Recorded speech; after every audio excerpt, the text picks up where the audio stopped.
2025 Putin के लिए बड़ी कामयाबी का साल रहा है। ट्रंप के सत्ता में आने के बाद अमेरिका के साथ बातचीत का दरवाजा खुला। इसमें भी पुतिन की कूटनीतिक कामयाबी ये रही कि वो अपनी शर्तों पर ट्रंप को सहमत कर पाए। इसके साथ ही यूक्रेन में स्पेशल मिलिट्री ऑपरेशन जारी रखा, जिसकी रफ्तार बढ़ती जा रही है। 25 दिसंबर को जब कीव में क्रिसमस केक काटा जा रहा था, उसी वक्त रूसी फौज यूक्रेन की जमीन के हिस्से काटकर अपने कब्जे में ले रही थी और निप्रोपेट्रोवस्क में कल रूस ने 5 गांवों पर कब्जा जमाया। ये यूक्रेन का वो प्रांत है जिसमें जेलेंस्की का गृहनगर क्रीवी रीह आता है। साल 2026 के फरवरी महीने में रूस यूक्रेन की जंग को 4 साल हो जाएंगे, लेकिन रूसी लक्ष्यों के हिसाब से साल 2025 बड़ी कामयाबी लेकर आया।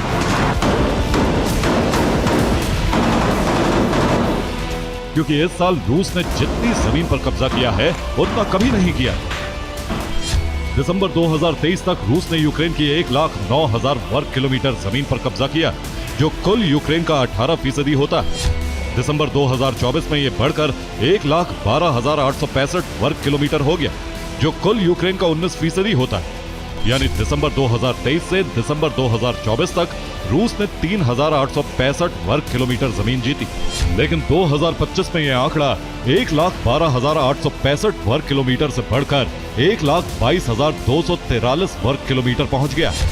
यानी इस साल रूस ने 9,378 वर्ग किलोमीटर जमीन जीती। दिसंबर के महीने में रूस ने सबसे ज्यादा जमीन जीती। दिसंबर 2025 में रूस ने 5100 वर्ग किलोमीटर यूक्रेनी जमीन पर कब्जा जमाया।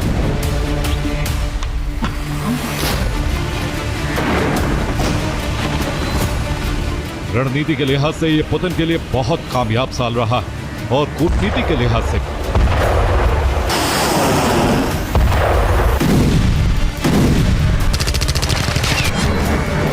क्योंकि बाइडेन राज में अमेरिका रूस से बातचीत के लिए कभी तैयार ही नहीं, जबकि ट्रंप ने सत्ता में आते ही बातचीत के लिए दरवाजे खोल दिए।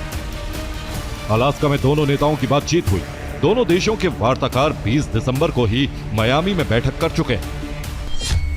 रूस अपनी शर्तों पर अमेरिका को सहमत कर चुका है। अमेरिका का रुख नाटो के लिए बदल चुका है।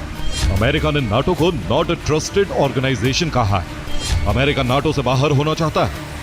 यूरोप से भी अमेरिका दूरी बना रहा है।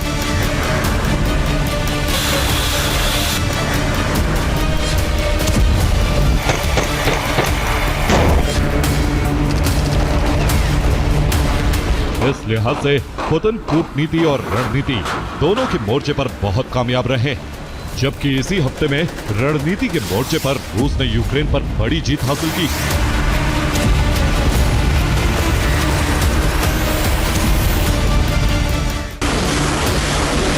रूस ने बीते 48 घंटे में निप्रोपेट्रोवस्क और ज़ैपोरिज़िया के कई शहरों पर अपना झंडा लहरा दिया। पुतिन ने अपनी सालाना प्रेस कॉन्फ्रेंस में भी इस बारे में दुनिया को बताया। रूसी सैनिक पूरी फ्रंट लाइन पर तेज रफ्तार से आगे बढ़ रहे हैं, लेकिन इस जंग में रूसी सेना को नुकसान भी उठाना पड़ रहा है। यूक्रेन का दावा है कि ज़ैपोरिज़िया में नदी पार करने की कोशिश में रूस के कई सैनिक मारे गए। ये रबर बोट पर नदी पार कर रहे थे, तभी यूक्रेन ने FPV ड्रोन हमले कर दिए। ज़ैपोरिज़िया के फ्रंट पर रूसी सेना को बड़ा नुकसान उठाना पड़ा है। हालांकि यूक्रेन ने यह भी दावा किया है कि रूस शांति वार्ता में अपना पक्ष मजबूत करने के लिए जीत को बढ़ा चढ़ाकर दिखा रहा है। क्रेमलिन ने खार्किव में कुपियांस्क और डोनेस्क में पोक्रोवस्क पर पूरा कब्जा होने का दावा किया। यूक्रेन का दावा है कि रूस के पास कुपियांस्क का केवल 7.2% हिस्सा है और पोक्रोवस्क के 16 वर्ग किलोमीटर क्षेत्र से रूसी सेना को बाहर कर दिया गया।